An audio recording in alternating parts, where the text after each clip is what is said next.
অনেকেই আমাকে ব্যক্তিগতভাবে মেসেজ করেছেন, কল করেছেন, সবাইকে শুকরিয়া জানাতে চেয়েছেন যে শাইখ আপনি কবে আসবেন। আমি আপনাদেরকে এতটুকু নিশ্চিত করছি যে আমি শীঘ্রই বাংলাদেশে আসছি ইনশাআল্লাহ। স্বাধীন বাংলাদেশে আমাদের সবার সাথে আবারও পুনরায় সাক্ষাতের আকাঙ্ক্ষা অপেক্ষায় আমি রইলাম। সামনে যারা ইন্টারিম গভর্নমেন্টাল লিড দিলেন 3 মাস 6 মাস পরে জাতীয় ইলেকশন পরে যখন আমাদের নতুন সরকার আসবে, তারা যখন ক্ষমতা চাইলে করবেন, নিজেকে রিমাইন্ড দেন আমরা দিই আমরা যেদিন বিদায় নিই, যেদিন ক্ষমতায় থাকবো, সেদিন আমি আমাকে কেমন যেতে চাই সেই হিসাব কিন্তু করে জরুরি দিয়ে যেন আমরা ক্ষমতায় থাকাকালীন সময় আমাদের অ্যাক্টিভিটিস গুলো পরিচালনা করি। সো এই ইতিহাস থেকে আমরা বারবার শিক্ষা নিতে পরিপোষক খাই, আমরা যেন এটা না করি।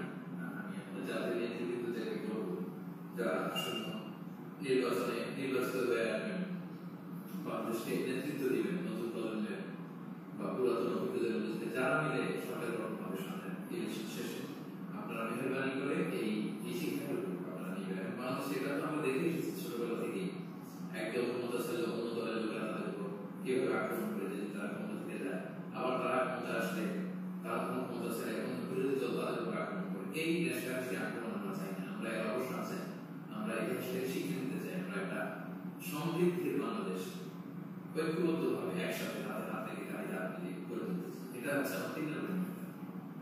4 নম্বর রিমাইন্ডার হচ্ছে গতকাল আমরা দেখেছি যে স্বৈরাচারের পতনের ঘোষণার মধ্য দিয়ে পুরো বাংলাদেশ, পুরো লাল সবুজের পতাকা, পুরো 18 কোটি মানুষ আনন্দ উল্লাসে ফেটে পড়েছে।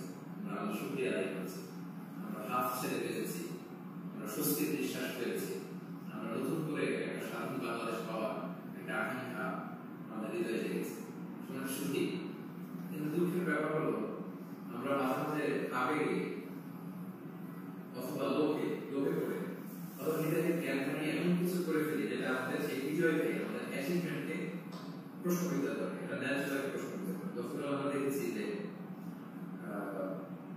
উল্লাসিত জনতা তারা জাতীয় সংসদ ভবনে ঢুকে পড়েছে, গণভবনে ঢুকে পড়েছে, সেখানে যে লুটপাট, চুরি যা বলা যায় এগুলো সব ধরনের কাজগুলো করেছে এবং এগুলো কিন্তু লাইভ ব্রডকাস্ট হয়েছে, বিশ্বব্যাপী ছড়িয়েছে। আপনারা আসলে কি মেসেজ দিলেন আমাদের দেশের ছাত্র জনতা? তারা কি লুটপাট করে? যারা ক্ষমতা ছেড়ে পালালো তারা তো এটাকে ইন্টারন্যাশনালি প্রোপাগান্ডা বানাচ্ছে। দেখুন কিরকম লুটপাট, চুরি, আক্রমণ এগুলোর মধ্যে দিয়ে তারা গণভবনকে দখল করছে, তারা একটা ইস্যু না। তো এই ব্যাপারটা আমি খুবই অপছন্দ করেছি, খুবই।